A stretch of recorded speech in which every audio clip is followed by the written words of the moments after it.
देखो समांतर श्रेणी में हमने 6 सूत्र पढ़े हैं और आज से हमारा 7वां सूत्र है और हमने 5 क्वेश्चन कर लिए हैं कंप्लीट। एपी के अंदर हमने 6 सूत्र पढ़ लिए हैं, आज हमारा 7वां सूत्र है। एक बार मैं आपको रिवाइज करवाता हूँ 6 सूत्र हमने कौन कौन से पढ़े हैं।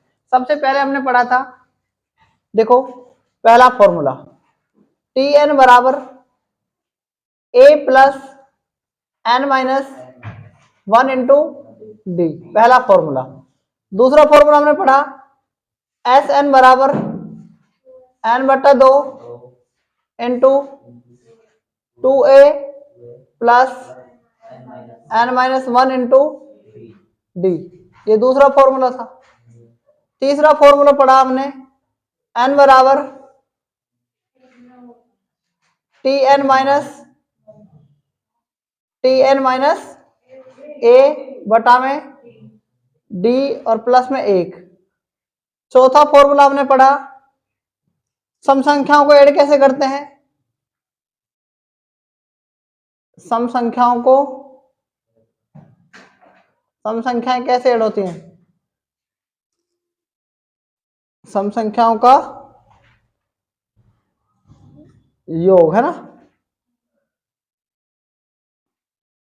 बराबर एन इंटू एन प्लस में 1। पांचवा फॉर्मूला हमने पढ़ा विषम संख्याओं को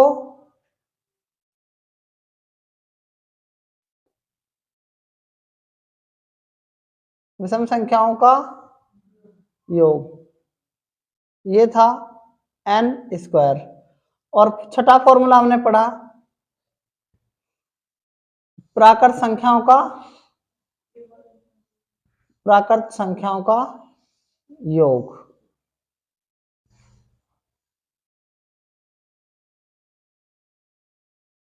और ये था n इंटू एन प्लस 1 बटा में 2। ठीक है, कितने फॉर्मूले हो गए, 6 फॉर्मूले। एक बात याद रखना कि जो ये 3 फॉर्मूले 1, 2 और ये 3, चौथा, पांचवा और छठा, सम संख्याएं अगर हम बात करें तो सम संख्याएं क्या होती हैं, देखो 2, 4, 6, 8, 10 और आगे लास्ट क्या होती है 2n, यही होता है। विषम संख्याएं क्या होती हैं, देखो 1, 3, 5, 7, 9 और हम आगे लिख सकते हैं इसको 2n माइनस लिख सकते हैं। तीसरा जो फॉर्मूला था वो क्या था, देखो 1, 2, 3, 4, 5, 6 और लास्ट क्या लिख रहे थे इसको हम n। आज हम बात करेंगे 7वें फॉर्मूले की। देखो ये एपी में है, ये भी चौथा जो फॉर्मूला ये भी एपी में है, ये भी एपी में है, ये भी एपी में है। क्यों है बताओ, इनका डिफरेंस कितना है बताओ, 2 है ना, इनका डिफरेंस कितना है 2, इनका डिफरेंस कितना है, इसका डिफरेंस 2, इसका डिफरेंस कितना है, इसका डिफरेंस, इसका भी 2, आगे चलता रहेगा। तो इसका मतलब ये एपी में है ना, ये इसका दोनों का डिफरेंस कितना है, इसका भी 1, इसका भी 1, इसका भी 1 और इसका भी क्या है 1। अगर डिफरेंस कॉमन रहे तो इसका मतलब ये तीनों किस में है, एपी में है। तो इसको हम लिख सकते हैं कि ये क्या है, तीनों एपी में। और अगर एपी में है तो आप इनका फॉर्मूला यहां से निकाल सकते हैं। कैसे निकाल सकते हैं बताओ, क्या कर सकते हैं, एवरेज को एन से मल्टीप्लाई कर सकते हैं तो इनका फॉर्मूला आसानी से निकल जाएगा। आज हम बात करेंगे 7वें फॉर्मूले की। देखो 6 सूत्र हमने पढ़ लिए है ना, और अब पढ़ते हैं हम 7वां फॉर्मूला। देखो 7वां फॉर्मूला है क्या, आप यहां ध्यान से समझो। हम बात करेंगे प्राकृत संख्याओं के वर्गों के योग का सूत्र के बारे में। प्राकृत संख्याओं के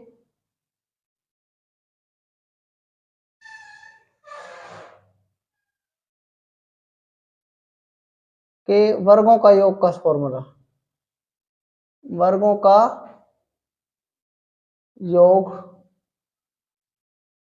का सूत्र। देखो प्राकृत संख्याओं के वर्गों के योग का फॉर्मूला कैसे निकालेंगे, ध्यान से देखो। फॉर्मूला क्या होता है, n इंटू एन प्लस 1 है ना, और 2n प्लस 1 बटा में क्या होता है 6 होता है।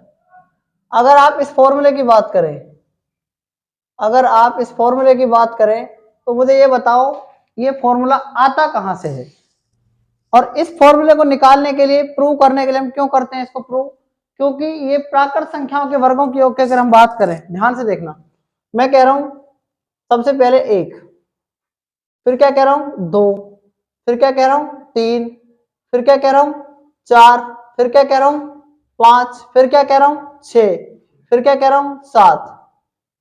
ऐसे में इसको लिख सकता हूं लास्ट में n लिख सकता हूं। क्या लिख सकता हूं? अच्छा, मैं इसको n तो लिख सकता हूं, लेकिन मेरी बात ध्यान से सुनो, ये वर्गों के योग का सूत्र है, प्राकृत संख्याओं के वर्गों का। देखो 1 का वर्ग, 2 का वर्ग, 3 का वर्ग, 4 का वर्ग, और लास्ट क्या लिख सकता हूं n का वर्ग। तो इसको 1 का वर्ग कितना होता है 1, 2 का वर्ग, 3 का वर्ग, 4 का वर्ग, ऐसे में इसको n का वर्ग लिख सकता हूं। तो देखो इनमें डिफरेंस कितने का है 3 का, यहां डिफरेंस कितने का है, यहां डिफरेंस कितने का है, क्या ये एपी है, क्या ये एपी है क्या बताओ। अगर ये एपी होती तो हम एवरेज निकाल के और n से मल्टीप्लाई कर देते, इसका क्या आ जाता, ये फॉर्मूला आ जाता। लेकिन क्या है ये एपी में नहीं है, हम कह सकते हैं कि ये एपी में क्या है, नहीं है, ये एपी नहीं है। तो अब आगे क्या करेंगे, ध्यान से सुनना, ये मैंने क्या है इसको एपी में मान लिया, किस में मान लिया, एपी में, तो मैं इसका फॉर्मूला यहां से निकालूंगा।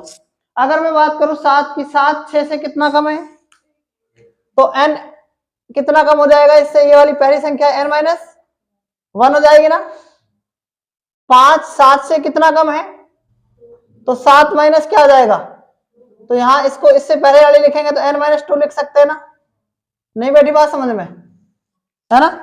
अब क्या करेंगे, ध्यान से सुनना, एक फॉर्मूला होता है a माइनस बी, यानी a cube minus B cube का एक फॉर्मूला होता है a माइनस का b, क्लियर, और ब्रैकेट में a square plus A B plus B square, ये इसका फॉर्मूला होता है, क्लियर है ना। हम क्या करेंगे, n में से हम n माइनस 1 माइनस करेंगे, तो ध्यान से सुनना, a क्यूब यानी n का cube, clear, minus n minus 1 का क्यूब, क्लियर, बराबर a की जगह क्या रखेंगे n माइनस b का मान कितना है n माइनस 1, क्लियर, और a का मान कितना है n का स्क्वायर, a का मान कितना है और b का मान कितना है 1, प्लस b का मान कितना है 1 का स्क्वायर। इतनी बात क्लियर है यहां तक। आगे देखो n cube minus n minus 1 का क्यूब बराबर माइनस n, इस n में से जाएगा तो क्या हो जाएगा, कट जाएगा, नहीं n माइनस n से कट जाएगा, माइनस को n से गुणा करेंगे तो माइनस n, माइनस को माइनस 1 से करेंगे प्लस का 1, और 1 यहां पर लिखने की जरूरत है कि बताओ, इसकी वैल्यू 1 आ जाएगी ना। इसको सोल्व करो, n स्क्वायर प्लस n को n से करेंगे n स्क्वायर, n को माइनस 1 से करेंगे minus n, plus n minus 1 का स्क्वायर खोलो, n स्क्वायर माइनस 2n और प्लस का 1 का स्क्वायर 1, क्लियर है यहां तक ये बात, बताओ ये बात सबको समझ में आ गई कि ना आ गई यहां तक। n का स्क्वायर n स्क्वायर, n को n से करेंगे n स्क्वायर, n को माइनस 1 से करेंगे माइनस n, ये a माइनस बी का होल स्क्वायर खोल दिया, a माइनस बी का होल स्क्वायर जब खोलेंगे तो a का स्क्वायर यानी n का स्क्वायर, माइनस का 2ab, तो माइनस का 2, a का मान 1 n है और b का मान 1 से गुणा करने पर कोई फर्क नहीं पड़ा, प्लस b का स्क्वायर मतलब 1 का स्क्वायर, क्लियर यहां तक। आगे देखो 1 n स्क्वायर 2 n स्क्वायर और ये कितना हो गया 3 n स्क्वायर। आगे ये माइनस का n और माइनस के 2 n, माइनस के कितने n हो जाएंगे 3 n और प्लस का 1, क्लियर है ना। तो n क्यूब माइनस का n माइनस 1 का क्यूब क्या आ गया 3 n square minus 3 n plus 1। इतनी बात समझ में आ गई कि नहीं आगे बताओ, समीकरण नंबर 1 मान लो। इतनी बात समझ में आई या नहीं आई ये बताओ। आ गई। अब ध्यान से देखो, अब क्या n में से n-1 घटा लिया हमने, ये वाला घटाया, अब इसमें से ये घटाएंगे n-1 n-2। जब यहाँ n है तो यहाँ पर हम n की जगह क्या लिख सकते हैं बताओ, n-1 लिख सकते हैं। जहां जहां n है ना उसमें से n-1 का क्यूब माइनस n-2 का क्यूब। बात आ रही है समझ में नहीं आ रही बताओ। जहां पर मतलब एक की जगह क्या लिख सकते हैं, n जहां पर है वहां n-1 लिखना है बस, ठीक है। अब देखो आगे देखो, 3 इंटू n जहां पर है वहां n-1 का स्क्वायर माइनस 3n, n का मान कितना है n-1 और प्लस में क्या है 1, ये आ जाएगी समीकरण नंबर 2। इतनी बात समझ में आ गई। आगे देखो, जहां पर n-1 था वहां पर हम क्या कर देंगे, n-2 कर देंगे, नहीं कर देंगे बताओ, क्योंकि यहां पर अगर हम n-3 रखें तब क्या कर देंगे, n-2 में से n-3, तो जहां पर n-1 है वहां पर क्या कर सकते हैं, n-2 का क्यूब माइनस n-3 का क्यूब। बात आ रही समझ में भाई। यहां पर क्या है देखो, n में से n-1 घटाया, n-1 में से n-2 घटाया, n-2 में से n-3 घटा देंगे, ठीक है, बराबर 3 इंटू जहां n-1 है वहां पर n-2 का क्या कर देंगे स्क्वायर माइनस 3 इंटू n-2 और क्या है प्लस का 1, समीकरण नंबर क्या आ जाएगी बताओ 3 आ जाएगी। ऐसे आप करते चलेंगे। जब आप ऐसे करते चलेंगे तो क्या करेंगे बताओ, अब देखो 3 है ना, तो 3 में से 2 घटा देंगे, 2 में से 1 घटा देंगे, 1 में से क्या घटा देंगे 0 घटा देंगे। तो देखो यहां पर क्या कर सकते हैं, -2 की जगह 3 का क्यूब है ना, माइनस का 2 का क्यूब और बराबर में क्या जाएगा 3 इंटू 3 का स्क्वायर माइनस 3 इंटू n-2 क्या है यहाँ पर 3 है ना, तो 3 का इस तरीके से ही प्लस में क्या कर देंगे 1। भाई यहाँ ध्यान दो, n-2 तो n-3 है, तो मतलब 3 में से 2 घटा रहे हैं ना, 2 में से 3 घटा रहे हैं, ठीक है। यहाँ पर n-2 में से n-3 घटा रहे हैं ना, n-2 में से n-3, तो यहाँ से आगे से ले लो, 3 में से 2 घटाओ, 2 में से 1 घटाओ, 1 में से 0 घटाओ। तो देखो जहां यहाँ पर 3 है ऐसे कैसे लिख दो, तो जहां n-2 था ना वहां पर क्या जाएगा 3 आ जाएगा, और यहाँ n-2 है यहाँ पर भी क्या जाएगा 3, तो यह जाएगी एक तरीके से समीकरण नंबर 4 ले लो। मतलब बीच में बहुत सारी समीकरण बनेंगी, लेकिन हम बीच में उसको गैप देके छोड़ रहे हैं, हम आगे से लिख रहे हैं। अब आगे देखो, अब क्या करेंगे 2 क्यूब माइनस का 1 का क्यूब बराबर 3 इंटू 2 का क्या कर देंगे क्यूब स्क्वायर, सॉरी 2 का स्क्वायर माइनस का 3 इंटू 1 प्लस में 1, समीकरण नंबर क्या जाएगी 5। फिर 1 में से क्या घटाएंगे 1 क्यूब माइनस का 0 का क्यूब बराबर 3 इंटू 1 का स्क्वायर माइनस 1 माइनस का 1, 3 इंटू 1, 3 इंटू 1 है ना, जहां जहां पर 2 था वहां 1 1 रख देंगे ना, नहीं बेटी बात समझ में। यहां पर कितना आएगा, यहां पर 2 आना चाहिए ना, 2 आना चाहिए, 3 इंटू 1 प्लस में 1, समीकरण नंबर क्या जाएगी 6। अब मेरी बात ध्यान से समझो, जो इधर वाली है ना, इधर वाले को जोड़ना है आपको, इधर वाली को सबको जोड़ना है, सबको जोड़ दो, और इधर वाले को भी इधर से जोड़ दो। जोड़ सकते नहीं जोड़ सकते बताओ ऐसे, अरे जोड़ सकते हैं ना भाई ऐसे, इस तरीके से इनको, ठीक है। आपको प्लस करना है सबको, इधर के ये LHS पक्ष है, ये RHS पक्ष है, इसको भी प्लस करना है ना, इनको सबको प्लस करना है, इस वाले पक्ष को। जब हम प्लस करेंगे ना तो ध्यान से सुनना मेरी बात को, n-2 प्लस से और n-2 का माइनस से कट जाएगा, ये 2 प्लस से और ये माइनस का कट जाएगा, ये माइनस 1 से क्यूब ये कट जाएगा, ये माइनस ये प्लस का 3 क्यूब माइनस से कट जाएगा, माइनस का n-3 क्यूब से ये प्लस का कट जाएगा। समझ में आ गया, कट के क्या बचेगा बताओ, n-1 क्यूब से ये कट जाएगा, कट जाएगा नहीं कट जाएगा बताओ, कट जाएगा ना भाई, है ना। जहां समीकरण 1 आई वहां देखो अब क्या बचा, इधर n क्यूब बचा, क्या बचेगा n क्यूब बचेगा। इधर देखो, इनमें से देखो आप, इस वाले में से इनको अपन ऐड करेंगे ना, तो क्या बचेगा, ध्यान से सुनते जाना आप। इनमें से देखो मैं क्या कॉमन ले रहा हूं, इधर से 3 को, इधर तो क्या बचा, n का क्यूब बचा, बराबर इधर से क्या, सब में से कॉमन 3 3 आ सकता है ना, सब में से कॉमन 3 3 आ सकता है ना, आप देखो तो 3 जब कॉमन आएगा तो मैं क्या कर सकता हूं, इधर से क्या बचेगा, 1 का स्क्वायर, 2 का स्क्वायर, 3 का स्क्वायर, है ना, 1 का स्क्वायर प्लस 2 का स्क्वायर प्लस 3 का स्क्वायर, और लास्ट में क्या लिख सकते हैं बताओ, इधर से अपन लास्ट में तो n लिख सकते हैं ना, मतलब n का स्क्वायर बचेगा लास्ट में, किसका बचेगा, तो प्लस में n स्क्वायर लिख सकते हैं आप, यहां पर बात आ गई समझ में। यहां देखो, यहां से क्या बचेगा, 3 3 3 कॉमन, है ना, तो ऐसे ही क्या ले सकते हैं, माइनस का 3 कॉमन ले सकते हैं, यहां से क्या बचेगा, 1 का प्लस 2 का प्लस 3 का प्लस प्लस क्या कर सकते हैं, n बच जाएगा, लास्ट में n लिख सकते हैं ना, जो लास्ट में ना 1 2 3 n-2 n-1 लास्ट में क्या है, देखो n है इसमें से, नहीं बेटी बात समझ में।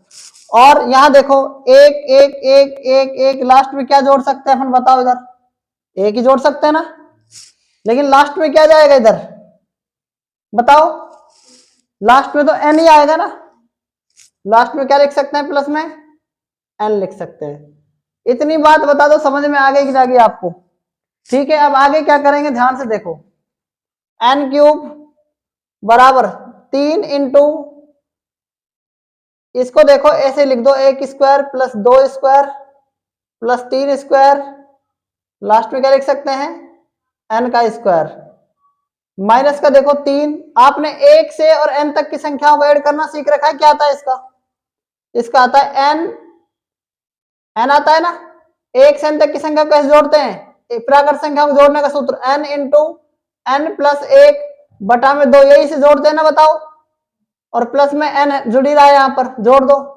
आगे क्या करेंगे, इस चीज को उठाकर उधर लेके जाना है, n क्यूब, इसको उधर लेके जाएंगे तो प्लस का हो जाएगा 3, है ना, 3 और n इंटू n प्लस 1 बटा में 2, इस चीज को इधर लेके आए तो प्लस का हो गया, इस प्लस के इधर को लेके जाएंगे तो किसका हो जाएगा, माइनस का n हो जाएगा, बराबर में क्या बचेगा, 3 into 1 square plus 2 square plus 3 square plus ऐसे करके n स्क्वायर लिख सकते हैं लास्ट में, ठीक है। देखो बटा में 1 मान लो, इसके बटा में भी 1 मान लो, एलसीएम कितना जाएगा सबका, 2 आ जाएगा, कितना जाएगा 2, 1 का भाग 2 में देंगे 2 आएगा, 2 को n क्यूब से गुणा करेंगे 2n क्यूब आ जाएगा, ठीक है, 2 में 2 का भाग देंगे 1 आएगा, 1 को इन सबसे गुणा करो, यह आ जाएगा 3 into n square plus n, ठीक है भाई, 3n से गुण 3 को अंदर गुणा कर लो, 3n को n से करेंगे तो 3n स्क्वायर हो जाएगा, लिख दो डायरेक्ट 3n स्क्वायर, 3n को 1 से करेंगे तो 3n, ठीक है, माइनस का 1 का भाग 2 में देंगे 2 आएगा, 2 को n से गुणा करेंगे 2n आ जाएगा, क्लियर है कि नहीं क्लियर, बताओ, बराबर, यहां तक समझ में आ गया आपको। 3 जो गुणा में है ना, ये कहां चल जाएगा, इधर जाकर भाग में चल जाएगा, बराबर 1 का स्क्वायर प्लस 2 का स्क्वायर प्लस 3 का स्क्वायर, ऐसे हम कहां तक लिख सकते हैं इसको, n का स्क्वायर। कुछ बात समझ में आ रही मेरी, आगे देखो, 2 तिया 6, 2n स्क्वायर, इसमें से n कॉमन ले लो, देखो 3n में से 2n गए तो कितने n बचेंगे, ये बता दो पहले तो मुझे आप, 3n में से अगर 2n जाएंगे तो 1n बच जाएगा ना, क्लियर। अब इसमें देखो बराबर लिख दो ऐसे कैसे, 1 का स्क्वायर प्लस 2 का स्क्वायर प्लस 3 का स्क्वायर प्लस आगे लास्ट क्या लिख सकते हैं, n का स्क्वायर, ठीक है। देखो 2n क्यूब जो है ना, यहां से देखो सब में से एक एक n कॉमन आ सकता है ना, n कॉमन ले लो, यहां से क्या बचेगा, 2n का स्क्वायर बच जाएगा प्लस यहां से क्या बच जाएगा, खाली 3n बच जाएगा प्लस n से जब बाहर निकलेगा तो यहाँ एक ही बचेगा, बटा में क्या जाएगा 6, बराबर 1 का स्क्वायर प्लस 2 का स्क्वायर प्लस 3 का स्क्वायर प्लस आप क्या लिख सकते हैं इसको n का स्क्वायर। आगे ध्यान दो, ये क्या है, एक द्विघात समीकरण बन गई, और जब द्विघात समीकरण बनती है ना तो उसको हम क्या कर सकते हैं, देखो n, और इसको क्या कर सकते हैं 2n, ध्यान से सुनना, इसको कैसे लिख सकते हैं, इस 2n स्क्वायर वाले इसको सोल्व करके बताना है आपको। कैसे बताऊंगा सोल्व करके, ध्यान से देखना। ये 2n स्क्वायर को एक से, ये first second third, 2n square को एक से गुणा करेंगे 2n स्क्वायर आएगा, और बीच में क्या है 3n है, तो ऐसे फैक्टर करो 2n स्क्वायर के कि 3n बन जाए जोड़ने पर। तो देखो यहाँ क्या कर सकते हैं, 2n का स्क्वायर ऐसे लिखेंगे, 3n की जगह क्या लिख सकते हैं 2n प्लस में एक n लिख सकते हैं, लिख सकते हैं, लिख सकते हैं, बताओ ऐसा, 3n की जगह 2n प्लस n लिख सकते हैं, प्लस का एक। क्लियर है ना ये बात, बताओ समझ में आ रही है कि नहीं आ रही है। और बटा में क्या है 6। अब यहां देखो n, इस जब इसके फैक्टर करेंगे 2n में से 2n कॉमन आ जाएगा तो 2n लिख सकते हैं, और 2n जब कॉमन आ जाएगा तो इसमें हम यहां पर क्या लिख सकते हैं, देखो ध्यान से देखना, 2n तो कॉमन आ गया इन दोनों में से, है ना, तो यहां क्या बचेगा n बचेगा, प्लस का एक, और प्लस n, एक कॉमन आ जाएगा और ब्रैकेट में n प्लस 1 ही बचेगा, बटा में क्या जाएगा 6 आ जाएगा। मेरे पास जगह की समस्या है, मैं इसको वापस से मिटाकर लिख रहा हूं। जब दो फैक्टर आते हैं इसमें से एक फैक्टर लिखा जाता है, जब दो फैक्टर आते हैं इसमें से एक फैक्टर लिखा जाता है, 2n प्लस एक, इस ब्रैकेट के बाहर 2n है, इस ब्रैकेट के बाहर एक है, तो 2n प्लस एक हो गया। तो मैं कहां लिखूं इसको, जगह की समस्या यहां लिख रहा हूं, ठीक है, यहां लिख रहा हूं, देखना ध्यान से, n इंटू 2n प्लस एक आ गया, और n प्लस एक, दोनों फैक्टर में से एक फैक्टर लिखते हैं, n प्लस में एक, और इस ब्रैकेट के बाहर 2n है, इस ब्रैकेट के बाहर एक है, तो 2n प्लस एक दूसरा फैक्टर ये हो गया, बटा में 6। मैंने आपको वर्गों का योग, प्राकृत संख्याओं के वर्गों का योग का सूत्र निकाल के बताया, कहां से आता है। बैठ गई बात, समझ में नहीं बैठी।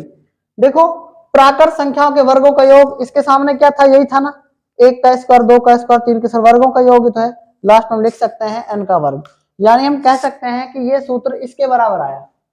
नहीं बैठी बात समझ में।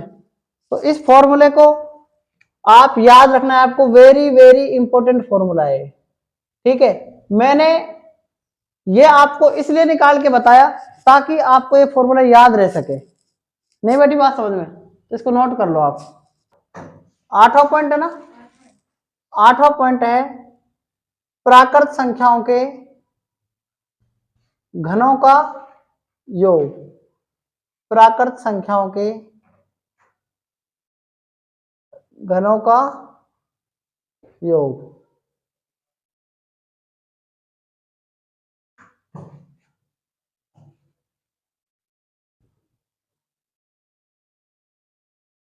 घनों का योग क्या होता है, देखो n इंटू n प्लस में एक बटा में 2, ये क्या है, ये फॉर्मूला किसका होता है, प्राकृत संख्याओं का योग का सूत्र होता है ना, और इसके बाद इसका हम क्या करेंगे, स्क्वायर कर देंगे, बस बात आ गई समझ में। ये बन जाएगा प्राकृत संख्याओं के घनों का योग। हमने अब 8 पॉइंट कंप्लीट कर लिए हैं। कौन कौन से हैं 8 पॉइंट, देखो प्राकृत संख्याओं के घनों का योग भी एपी में नहीं है, प्राकृत संख्याओं के घनों का योग भी एपी नहीं हो सकता। जैसे हम बात करें अगर, जैसे मान लो 1 का क्यूब प्लस 2 का क्यूब प्लस 3 का क्यूब, आगे क्या कर सकते हैं बताओ, आगे क्या कर सकते हैं, n का क्यूब, यही तो कर सकते हैं हम। तो एक एग्जाम्पल से ले रहे हैं, मान लो देखो एग्जाम्पल, इसका एग्जाम्पल यहां बता रहा हूं, 1 का क्यूब प्लस 2 का क्यूब प्लस 3 का क्यूब प्लस 4 का क्यूब प्लस 5 का क्यूब। अगर हम इसको ओरल जोड़ें, 1 का क्यूब कितना होता है 1, 2 का क्यूब 8, 3 का क्यूब 4 का क्यूब 5 का क्यूब 125। ऐड करो, 5 और 4 9 और 7 16, 17 और 8 25 का 5 हासिल 2, 12 और 2 14 और 6 20 22 कितना जाएगा 225। अब मेरी बात ध्यान से सुनना, इसमें फॉर्मूला लगाओ आप। फॉर्मूला क्या है सर? ये तो हमने किया ओरल, इसका सॉल्यूशन हमने डायरेक्ट किया ओरल। अब बात करते हैं फॉर्मूले से। किसकी बात करेंगे? फॉर्मूला क्या है? n into N plus 1 divide by 2, उसका क्या कर सकते हैं? स्क्वायर। ठीक है, हम इसका घनों का योग कर रहे हैं, ध्यान से सुनना। n कितना है बताओ? 5। 5 में एक जोड़ेंगे कितना? बटा में कितना?